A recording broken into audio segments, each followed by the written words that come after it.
Surabaya Samator tidak menargetkan target juara di Proliga 2026. Nah, kenapa target itu tidak ditetapkan oleh manajemen Surabaya Samator? Kita bahas pelan-pelan ya, teman-teman semua, para volley-mania, para fans volley Indonesia.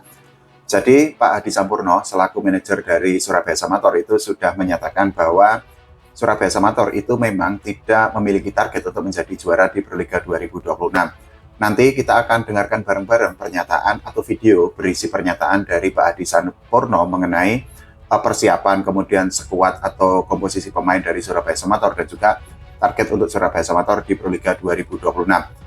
Begitu juga nanti kita dengarkan pernyataan dari Hendrik Agel, libero Surabaya Samator, mengenai persiapan yang sudah dilakukan oleh dirinya dan kawan-kawannya untuk menghadapi musim baru Proliga yang akan segera dimulai oleh PBVSI di tanggal 8 Januari besok. Jadi ada beberapa hal yang disampaikan oleh Pak Hadi Sampurno mengenai persiapan Surabaya Samator untuk menghadapi Proliga 2026.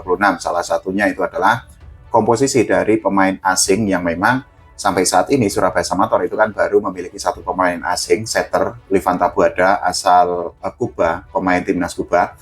Tapi besar kemungkinan Surabaya Samator itu tidak akan menggunakan dua pemain asing seperti musim kemarin di Proliga 2025 ataupun seperti klub lain. Karena apa? Ya, ini merupakan sebuah kebijakan dari Surabaya Samator. Dan lagi kan menggunakan dua pemain asing tapi dengan jumlah tim hanya 5, itu kan quote and quote dalam tanda kutip, itu kan memang buang-buang uang, karena hampir pasti Surabaya Samator itu kan berapa ya, 90% atau 99% akan mendapatkan tiket ke Final Four. Beda cerita kalau timnya atau peserta Proliga itu ada banyak tim, nah mungkin persaingan akan semakin ketat dan semua tim itu akan berlomba-lomba untuk mempersiapkan diri dengan baik untuk menyusun kekuatan yang terbaik, termasuk dengan mengontrak dua pemain asing. Selain itu, Pak Hadi Sampurno itu juga menyatakan bahwa Surabaya Samator itu kan memang tidak menargetkan juara. Ini implisit atau tersirat dari pernyataan yang disampaikan oleh Pak Hadi Sampurno untuk Proliga 2026. Nah, untuk Hendrik Agel sendiri, dirinya itu menyoroti atau mengulas atau membahas mengenai persiapan yang dijalani oleh dirinya dan kawan-kawannya menjelang Proliga 2026. Nah, kita dengerin dulu yang pertama mengenai persiapan dari Surabaya Samator. Jadi ini adalah video berisi pernyataan dari Hendrik Agel mengenai preparation atau persiapan yang dilakukan oleh Surabaya Samator untuk menyambut Proliga 2026. Nah, silakan didengarkan, ditonton terlebih dahulu ya teman-teman semua. Untuk persiapan Samator sendiri udah berjalan 3 bulan yang lalu, Mas. Secara latihan kami melakukan yang terbaik lah buat latihan ini. Untuk lebih intens lah latihannya, Mas. Nah, barusan adalah video pernyataan dari Hendrik Agel mengenai persiapan dari Surabaya Samator. Teman-teman sudah mendengarkan secara langsung pernyataan dari Hendrik Agel, libero Surabaya Samator, dan juga pernah membela timnas Indonesia.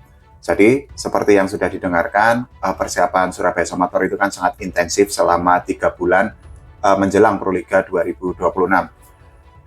Di dalam pernyataannya itu kan memang kita harus mengakui bahwa Surabaya Samator menjadi salah satu tim yang memang bersiap cukup baik atau bahkan bisa dikatakan sangat maksimal untuk menghadapi Proliga.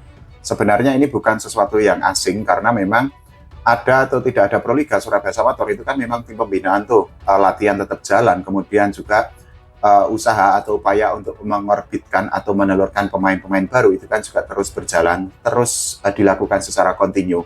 Nah, bedanya adalah untuk menghadapi Proliga ya tentu saja intensitas dari persiapan Surabaya Samator itu kan lebih baik lagi atau lebih tinggi lagi, sehingga ya mungkin nanti Surabaya Samator bisa lah mendapatkan keajaiban. Ini sebenarnya harapan pribadi aja, Surabaya Samator bisa untuk minimal lolos ke final lah, karena di musim kemarin itu kan finish di posisi ketiga tuh. Nah, kita bergeser ke pernyataan yang disampaikan oleh Pak Hadi Sampurno mengenai target dan juga mengenai komposisi skuad dari Surabaya Samator. Jadi khusus untuk skuad atau komposisi pemain Surabaya Samator itu kan memang mayoritas itu adalah pemain muda. Kemudian juga manajemen Surabaya Samator itu kan memasukkan Hadi Suharto untuk menjadi pemain senior. Ya, Hadi Suharto bisa dikatakan sebagai abang-abangan yang tentu saja diharapkan bisa untuk menularkan mentalnya kepada para pemain junior, pada para pemain muda. di Surabaya Samator. Nah, ini adalah video pernyataan dari Pak Adi Sampurno mengenai target dan juga mengenai komposisi pemain di Surabaya Samator. Didengarkan terlebih dahulu ya teman-teman semua. Yang pertama, target kita adalah pada proses.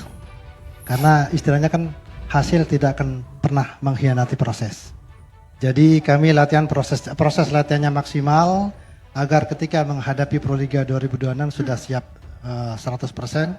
Ketika bertanding pun kita akan melakukan proses yang maksimal sehingga hasilnya akan maksimal bagi kami. Komposisi masih sama seperti dulu, cuman kita tambahkan pemain yang senior. Pemain asing masih yang lama, Taboada Diaz, Livan Taboada Diaz kita ambil sebagai setter. Kenapa saya ambil itu? Agar kontinuitas dari feeling volley dengan pemain kami yang lama tetap berlangsung dan bisa ditingkatkan. Nah, itu tadi barusan adalah pernyataan dari Pak Adi Sampurno, manajer Surabaya Samator untuk menghadapi Proliga 2026. Sebenarnya yang disampaikan oleh Pak Adi Sampurno itu kan memang sangat realistis kalau kita melihat bagaimana komposisi skuad dari Surabaya Samator, karena ya memang Surabaya Samator itu kan dihuni oleh pemain-pemain muda tuh. Beda cerita dengan Jakarta Lavani ataupun Jakarta Bayangkara Presisi. Dua tim itu kan sudah diprediksi akan bertemu di final Proliga 2026 nanti. Tinggal menunggu siapa nanti yang akan menjadi juara, apakah Jakarta Bayangkara Presisi ataupun Jakarta Lavani. Dua tim itu kan juga memiliki banyak pemain bintang, bahkan para pemain timnas Indonesia itu kan menumpuk di dua tim tersebut. Beda cerita dengan Surabaya Samator yang memang seperti disampaikan oleh Pak Adi Sampurno, mereka itu kan masih berproses tuh. Nah, ini yang bolak-balik saya bilang bahwa ternyata kebijakan dari Surabaya Samator itu adalah mereka memoles para pemain muda yang diharapkan besok bisa untuk menjadi tulang punggung atau bisa menjadi fondasi bagi Surabaya Samator di tahun-tahun depan. Dan juga yang tidak kalah penting itu adalah para pemain Surabaya Samator bisa menembus timnas Indonesia, karena tradisi dari Surabaya Samator itu kan memang sangat panjang tuh. Para pemain Surabaya Samator itu kan memang sangat sering atau sangat banyak yang menghuni timnas Indonesia. Kalau dulu itu ada Mas Hadi Ismanto, kemudian ada Joni Sugiatno, kemudian ada Ayib Rizal, ada Avan Priyo Wicaksono, belum lagi ada Fadlan, Adam, Didi Irwadi, dan dilanjutkan tongkat estafetnya ke generasi setelahnya seperti Randy Tamamilang, kemudian Nizar Zulfikar, kemudian Rifan Nurmulki dan kawan-kawan. Dengan target untuk berproses, ya sekali lagi memang ini merupakan pilihan yang sangat rasional. Pilihannya adalah percaya diri itu kan wajib, percaya diri itu kan wajib, tahu diri itu kan penting. Nah, Surabaya Samator itu kan memilih untuk ya quote and quote tahu diri, karena secara komposisi itu kan memang tidak lebih kuat jika dibandingkan dengan Jakarta Bayangkara Presisi ataupun dengan Jakarta Lavani. Nah, kita tinggal nanti tunggu apakah Surabaya Samator itu kan akan bisa finish di posisi 3 atau bahkan lebih baik lagi, karena saingan yang levelnya sama itu kan di Tirta Bagasasi itu.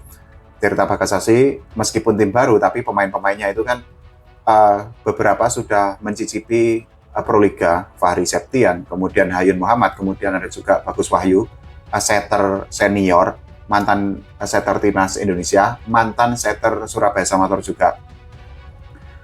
Ya, kita nantikan lagi bagaimana besok Surabaya Samator akan gacor atau enggak, tapi yang pasti kalau saya sih memang langkah atau target yang diambil oleh Surabaya Samator ini memang masuk akal. Memang ya untuk menargetkan juara, untuk menjadi juara itu kan memang untuk saat ini bagi Surabaya Samator itu kan memang masih cukup jauh lah.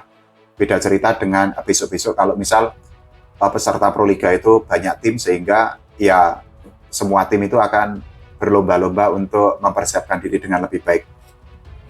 Kalau menurut teman-teman semua bagaimana? Silahkan tulis di kolom komentar. Oh ya, jangan lupa doakan Proliga berjalan lancar, timnas Indonesia juga semakin berprestasi, dan juga volley Indonesia itu diurus semakin baik oleh PBVSI. Oke, terima kasih teman-teman semua.